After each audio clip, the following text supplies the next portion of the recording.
Yes, hello, welcome back to the Rugby League Forecast podcast. My name is Connor Moran, and today I am going to be reviewing the Dolphins 2025 season.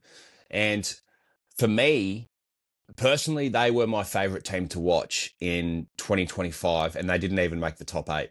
So, goes to show what a funny season 2025 was in the NRL. The Dolphins finished in ninth position. They some stats with the Dolphins in 2025. Their attack, they were first. So they were the best attacking side all year. Line breaks, they were second. Meters made, they were second. And their completion rate, they were 11th. Defensively in 2025, they did struggle. I thought that was their weakness in 2025. Defensively, they did let in a lot of points, especially in the games they won big as well. So I remember there was a game against Melbourne and they smashed the Melbourne Storm. And Craig Bellamy came out at a conference after it and he said, I can't remember coaching a Melbourne Storm side where this actually happened. So I found that really intriguing where he couldn't remember a bigger loss. And, you know, if we rewind back to round one, there was a cyclone in Queensland, and the Dolphins were about to have a home game against South Sydney. But that 3 days before the game, they had to actually fly down to Sydney. I think they played at CommBank Stadium to verse the South Sydney Rabbitohs. So they lost that game. I genuinely believe if that game was at a sold-out KO Sports Stadium, then I reckon they KO Stadium, I reckon they end up winning the game. Like I think they only won by 2 points or around that margin. And I mean, if you're a Dolphins fan, out of all the other sides in the NRL, the stats aren't everything, and stats change as we all know from year to year, no matter what side you have on paper. But if you're a Dolphins fan, you've got to be pretty proud of what they achieved in 2025, considering the injuries they had too. Herbie Farnworth got injured in round 2022. Sorry, in round 22, and uh, and you know, for those final 6, 7 games, I genuinely believe that if he stays playing, that they probably do make the eight. Like he was such a massive loss for them. One of their best players, Herbie Farnworth. In my opinion, I just can't split Herbie Farnworth and Stephen Crichton as the game's best centre. I can't. I'd probably go Crichton maybe just a little bit above, but you know that was a huge loss at the end of the year, and I reckon you know they probably end up making the eight if Farnworth doesn't get injured. You had Tom Gilbert injured pretty much all year. You had Jeremy Marshall King in and out with injuries. Max Plath in and out with injuries. You know, they just had a year. Cody Nikorima was in and out. They had a year of injuries, and I just think that if we look at 2026 for a second, I know this is a review episode, but 2026, you look at who they're bringing in. Morgan Knowles from the Super League. I don't watch much Super League, but from what I've heard of Morgan Knowles, he's a lock forward and a bloody good player. And I think Jimmy Graham from the Buy Round, James Graham from the Buy Round podcast, said in one of his episodes that he played with Morgan Knowles at St. Helens, I'm pretty sure, and he said, mate, this guy will be unbelievable for the Dolphins in 2026. They're getting Selwyn Cobbo. You know, they've got players coming to the club that I genuinely believe will make a huge difference in terms of if they do have injuries now. I do believe that they've got more depth. Of course, one of the bigger injuries too was Jack Bostock. He's a fantastic winger. I really rate this kid. You know, he debuted in 2023 when they first came into the competition, and what a great player he is. Tall, lanky winger, but he's a big body as well. Really hard to tackle, especially close to the line if he gets the football. So his kick returns are great. His meters gained every game are fantastic. I think he's a really underrated winger. So when he went down, I think it was against Newcastle in Perth.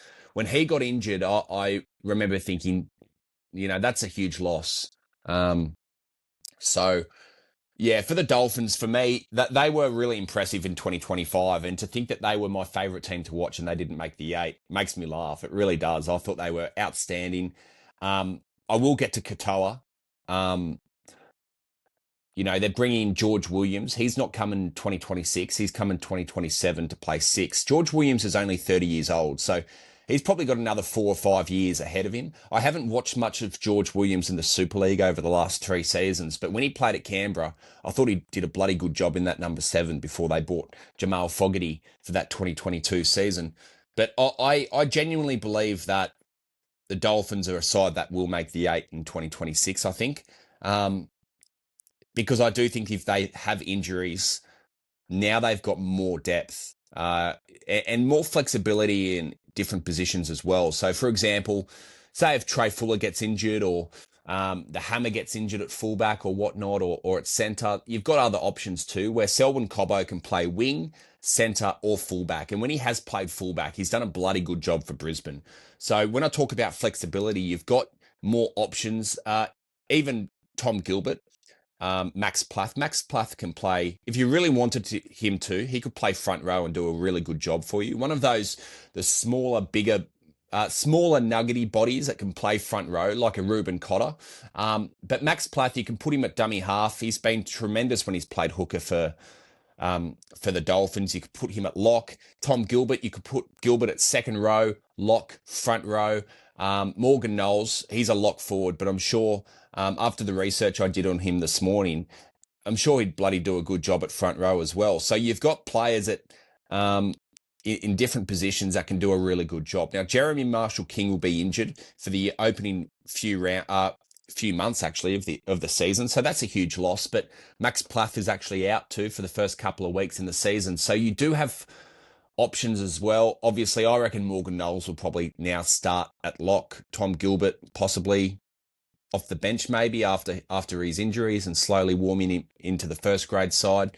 He was the captain last year before he got injured. So, look, there's a range of different positions that a lot of players can play, and I think that's a really good thing. Cody Nikorima, for me, has been such a good buy for the Dolphins, and Wayne Bennett signed him to play for the Dolphins in their first season of National Rugby League back in 2023. And Cody Nikorima, for me, has just been such an underrated player throughout his career. If you rewind back to the 2015 grand final, he was the number 14 for the Brisbane Broncos. And back in those days, he'd play hooker, come on, he'd fill in the halves. His career's so underrated. He's a great bench player, but then when he plays in the halves, he just does such a great job. A really good short kicking game. His try assists are unbelievable. And as I was mentioning earlier in the podcast, I don't think Isaiah Katoa has the season he does in 2025 if it wasn't for Cody Nikorima. Because Nikorima now, he's been in the game now for 10, 11 years. And he's been at the Warriors, the Dolphins, the South Sydney Rabbitohs, and of course the Brisbane Broncos. And I just think he's a player that you can even put him at fullback. And I remember the Rabbitohs put him at fullback for a couple of games. And he's just an incredible player. But the way in which he's able to create the space for Katoa, sometimes what they do in the back line is Nikorima's got the 6 on his back, but a lot of the time he will play halfback, if you know what I mean. And the old halfback, the traditional 7 was first receiver, the number 6 was second receiver, and sometimes teams mix that up a lot. But a lot of the time through the games, Nikorima would play first receiver, especially on a backline play, because they knew that Isaiah Katoa, if he had the space and if he could time his pass to find either Herbie in the centres or the Hammer running around on a wrap play or whatnot. I just think that Katoa is the player he is today because of Cody Nikorima. That might be an unpopular opinion, but I just think Cody Nikorima has been so good for him. And what may also be a really unpopular opinion too, Sean O'Sullivan, he's gone to the Bulldogs now. He probably won't play much first grade, but I think he's a really big loss for the Dolphins in terms of he wants to end up being a head coach in the NRL one day. And I think the Bulldogs, I did read something about in November that the Bulldogs have signed him as a player, but then may ease him into a coaching job down the track. Apparently, he's got a really high IQ with rugby league, Sean O'Sullivan. So I've got no doubt that Sean O'Sullivan was a really big influence on the way Isaiah Katoa played rugby league in 2025. Now I'll talk about Katoa. He can play first receiver, second receiver. He'll always have the number 7 on his back. But you can tell he decides when to come in and out in certain players and where to stand and where to be and how to get other players involved around him. He is a conductor, a really silent conductor, where you really don't know what he's going to do next. And he's different to a Cameron Munster, where I watch Cameron Munster, he doesn't even know what the fuck he's doing. And that's one of the reasons he's so good, because if he doesn't even know what he's doing, how's the defence meant to get an idea of what he's going to do? But Katoa, he looks like a player that is just making it up on the run. But when I watch him and watch him closely, especially in season 2025 for the Dolphins, he knows exactly what the fuck he's doing. Like, he is so organised to a T.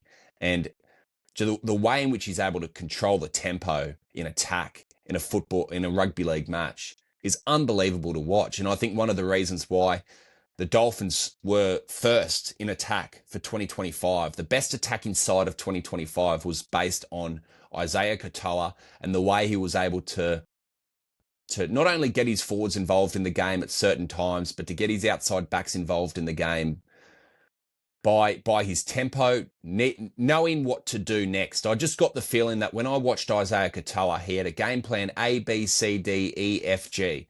He was so fucking organised where if I think the game against Melbourne may have been up 14-16-0, and then all of a sudden, you could see that Isaiah Katoa adapted to a new game plan as the halfback. At 21 years of age, to watch that was brilliant. It was one of my favourite football games, NRL games to watch of 2025. The quality of the game wasn't fucking great. The defence was shit from both sides. But just seeing closely the way that Isaiah Katoa was able to adapt from a game plan A to a game plan B, which was sort of working, to game plan C. He had it all in his head. He knew exactly what he was doing. And to watch a 21-year-old halfback do that was quite incredible. And as a rugby league fan, I know it sounds silly, but a fucking privilege to watch. It was amazing to watch. Like, he is, this Isaiah Katoa, really impressive. Not just as a player, but he did some work on Fox League in the media this year, and fucking hell, he's good in the media. Like, the way in which he's able to describe what is happening at halftime or post game, you know, he speaks very well. He's just such a mature kid, and I think I reckon his game will go up another level. For me, he's no doubt a future Origin half. For me, he's a halfback.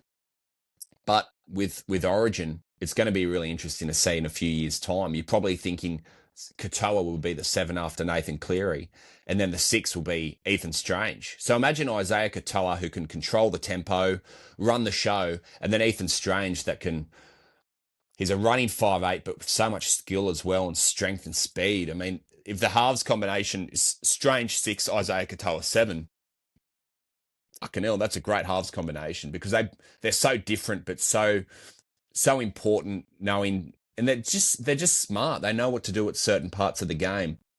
I mean, you look at these stats, as I said earlier: first in attack, second in line breaks, second in meters gained, and their completion rate 11th. So, considering that the amount of injuries they had, that's they are great stats. And if you're a Dolphins fan, you're pretty excited for 2026.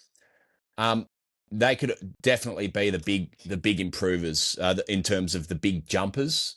Because if you look at the bottom 9, the stats sort of suggest, yeah, okay, that's where they finished. But, and as I mentioned, guys, stats aren't everything. But as I look at the Dolphins stats, you'd think they finished in the top 4.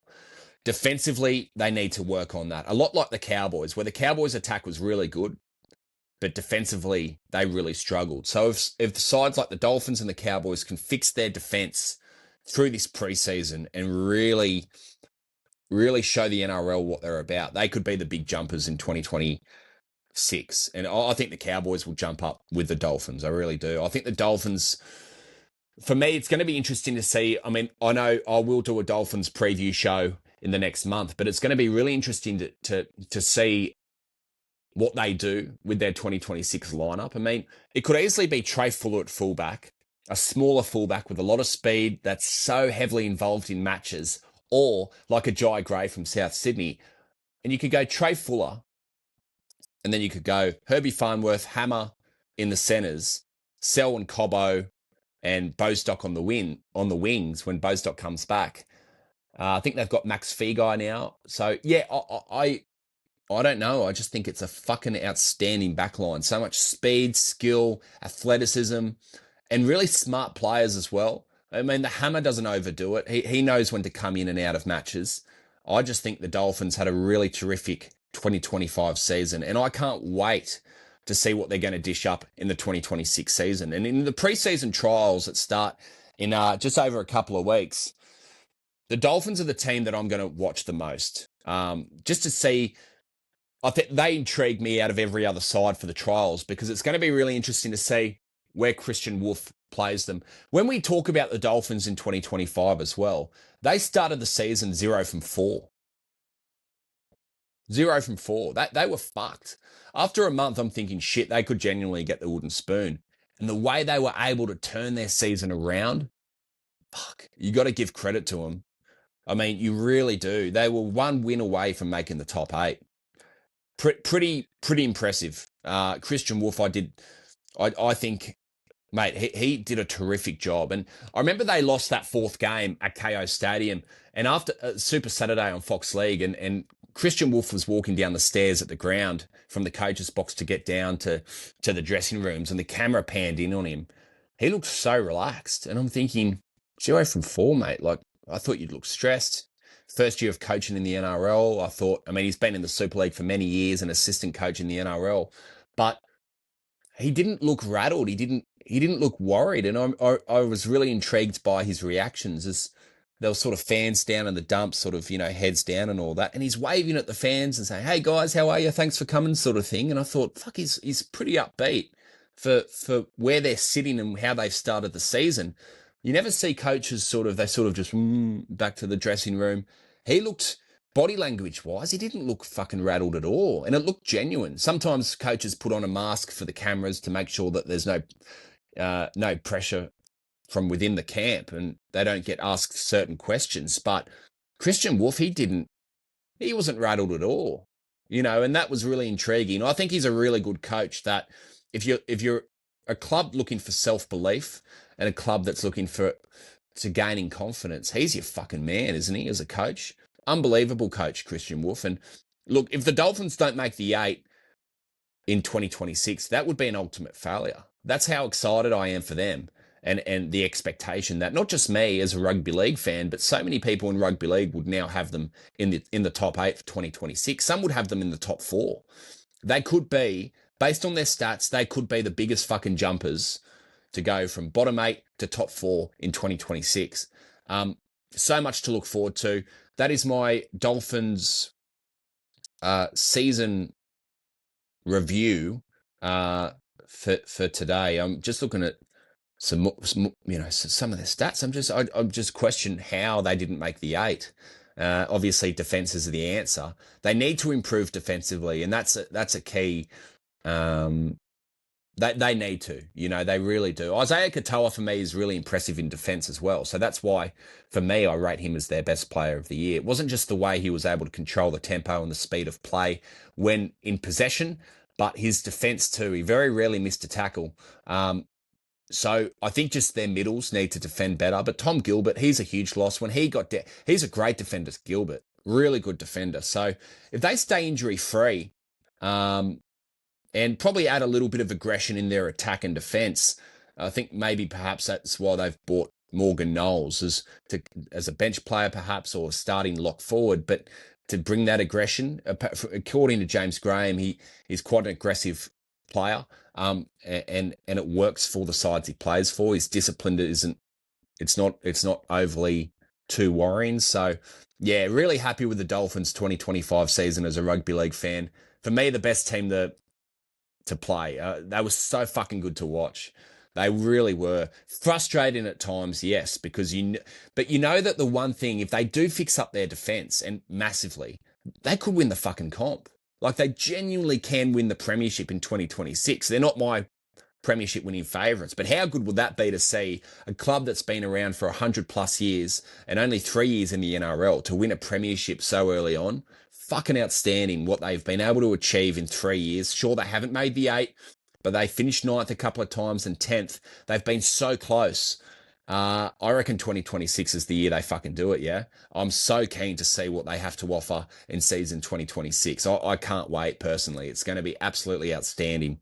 Yeah, and the ones to watch in the preseason trials, just to see what Christian Wolf decides to do, where he wants to play Morgan Knowles and Trey Fuller and these kind of players, where there are question marks of where, is the Hammer going to be the fullback to start the season? Personally, I'd have him in the centres alongside Farnworth and Trey Fuller. Such a good fucking player, a late bloomer, but God, he's a good player. I'd start him at fullback because for me, he's not a bench player, Fuller. He's a starting 13 player. Such an underrated player. Reminds me of Cody Walker, how he debuted 26, 27 years old and just kept working on his craft. And all of a sudden, he's a consistent first grader. Trey Fuller, he's had an injury prone career in the NRL, but man, and just in Queensland Cup as well. But what a great player. So the Dolphins, for me, they're going to make the 8 in season 2026. And I know this isn't a season preview, but my God, they just going through their 2025 review and diving deep into it. You've got to be confident. You have to be confident.